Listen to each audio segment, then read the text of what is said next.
Quezon City at nandito po online sa social media. Nagpapasalamat po ako sa inyong suporta sa akin at nagpapasalamat po ako sa pagprotekta nyo. Unang-una po kay Yusek Zulaika Lopez at sa lahat po ng mga personnel ng Office of the Vice President. Lalong-lalo na po bukas dahil meron na naman pong hearing doon sa House of Representatives na ang Committee on Good Governance. Nagpapasalamat din po ang pamilya ni Yusek Laika Lopez, lalong-lalo na ang kanyang ina na si Nina Tanglao, sa inyong tulong sa kanyang anak, sa inyong pagbabantay sa kanya. Alam po natin, malaki po yung trauma na pinagdadaanan niya ngayon. Minsan po nakakahawa dahil po sa harassment and threat to her life. Alam ko po, busy po kayo lahat. Lahat kayo kailangan maghanap buhay dahil mahirap ang buhay ngayon. Pero nandyan kayo para magpakita at magbigay ng suporta sa akin at sa opisina ng Vice President. Gusto ko lang ipaalala sa ating mga kababayan na ayaw natin ng kaguluhan, na tayo ay may karapatan sa peaceful assembly at tayo ay may karapatan na magsalita kung ano yung nararamdaman natin at gusto nating makita mula sa ating gobyerno. Ang gusto natin makita ay genuine public service. Kung maalala niyo po, hindi ako sumama o sumali kahit sa anumang panawagan ng pagtanggal sa Pangulong Marcos sa kanyang pwesto. Bumisita ako sa rally ng Kingdom of Jesus Christ sa Bonifacio noon dahil nakiramay o nagkipagsimpatiya ako sa kanilang nararamdaman at hirap na pinagdadaanan. Ang lagi kong panawagan sa taong bayan ay hingin, idemanda sa gobyerno na ibigay nila ang serbisyo na karapat-dapat para sa mga Pilipino. Simulan na natin sa mga campaign promises. Dapat po, pag ang politiko ay nag-promise na magbibigay ng 20 pesos per kilo na bigas, dapat ay tinutupad yon dahil binoto ka ng mga tao base sa mga sinabi mo, base sa mga kampanya mo. Kaya dapat binibigay yan lahat. Kung ano man ang sinabi ng isang tao, ng isang politiko, ng isang kandidato sa entablado, dapat nakikita yan ng taong bayan. At higit pa, dapat ang nakikita natin. Hindi tayo dapat naghihirap, hindi tayo dapat pinapahirapan, kundi dapat nagpapakitang gilas ang ating gobyerno na sila ang pinakamagaling pagdating sa hustisya at karapatan ng mga mamamayan at kabutihan, kaunlaran at peace, kalinaw, kapayapaan sa bayan.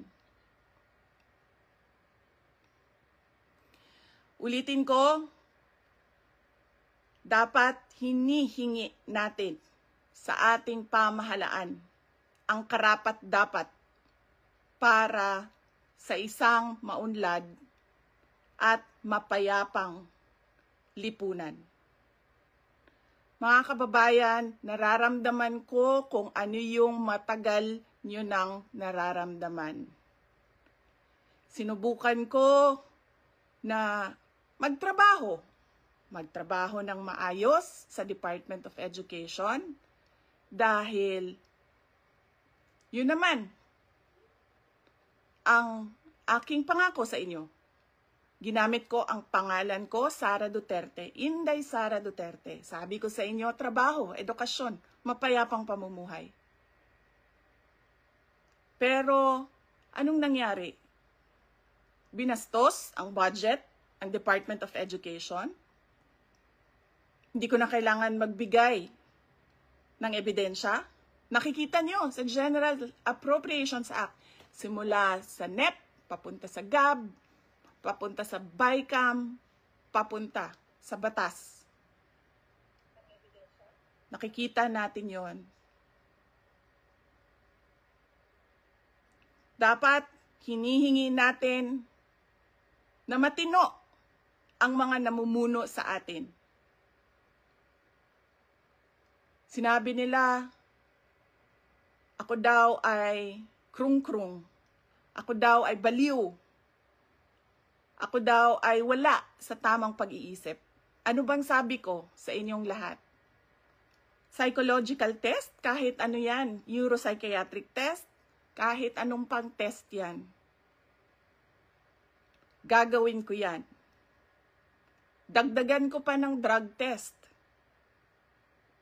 Pero dapat magpa-drug test ang lahat ng mga nagtatrabaho sa Office of the President, sa Office of the Vice President, sa lahat ng opisina ng Senado, sa lahat ng opisina ng House of Representatives, sa lahat ng departamento ng ating bayan, ng ating pamahalaan.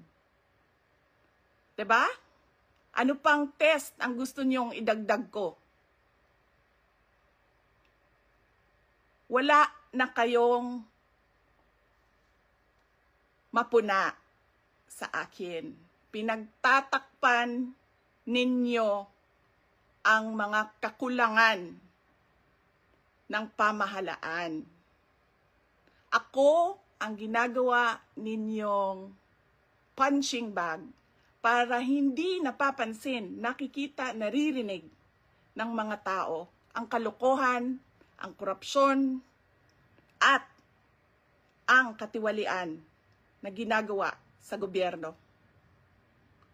Magpa-drug test tayong lahat sa harap ng taong bayan. Dalawa lang yan, mga kababayan. Ibigay namin ang mga pangako namin sa inyo noong nangangampanya kami. At papakita namin sa inyo na matino kami. Magpapadrug test kaming lahat. Simulan namin sa Office of the Vice President.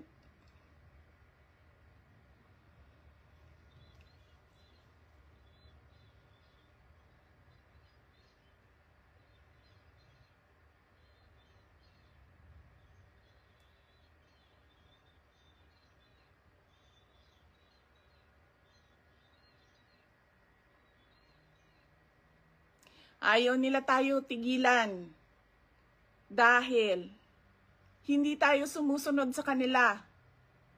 Hindi tayo nabibili ng pera. Ano pa ba ang kailangan ng isang taong sanay na sa hirap na wala na siyang ibang alam kundi ang maging mahirap dahil hindi niya nakikita ang hustisya mula sa gobyerno? Mabibili mo pa ba yan? Hindi na.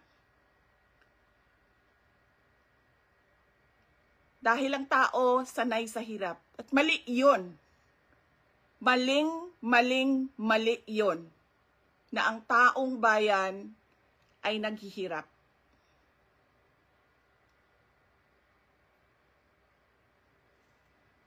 Mga kababayan, ulitin ko ang aking pagpapasalamat sa inyong suporta, sa inyong pagprotekta, at lalong-lalo na sa inyong pagmamahal. Nararamdaman ko yon. Mahal ko kayong lahat. Mahal ko itong bayan natin. Wala na po tayong ibang bayan. Hindi po tayo mga politiko at mga mayayaman na meron pong bahay kung saan-saan. Sa Australia, sa Singapore, sa Amerika, sa Spain, sa Europe, kung saan-saan ang mga bahay nila. Napakadali sa kanila na talikuran ang bayan. Pero tayo, saan tayo pupunta? Sa mga probinsya lang natin. Sa Samar, sa Leyte, sa Cebu, sa Bohol, sa Siquijor, sa Negros Oriental, sa Negros Occidental, sa Panay Island, sa Mindanao, sa Luzon. Doon lang tayo makakapunta, makakauwi kung magulo ang bayan. Pero ang mga mayayaman at mga politiko, iiwanan lang tayo. Kaya mga kababayan, paniguraduhin nyo na hinihingi ninyo sa gobyerno kung ano yung karapat-dapat para sa ating lahat. Hindi lang karapat-dapat para sa mga politiko at mayayaman. Nagpapasalamat po ako at paalala po ulit sa inyong lahat, peaceful assembly sa ilalim ng freedom of speech ang ating hangad.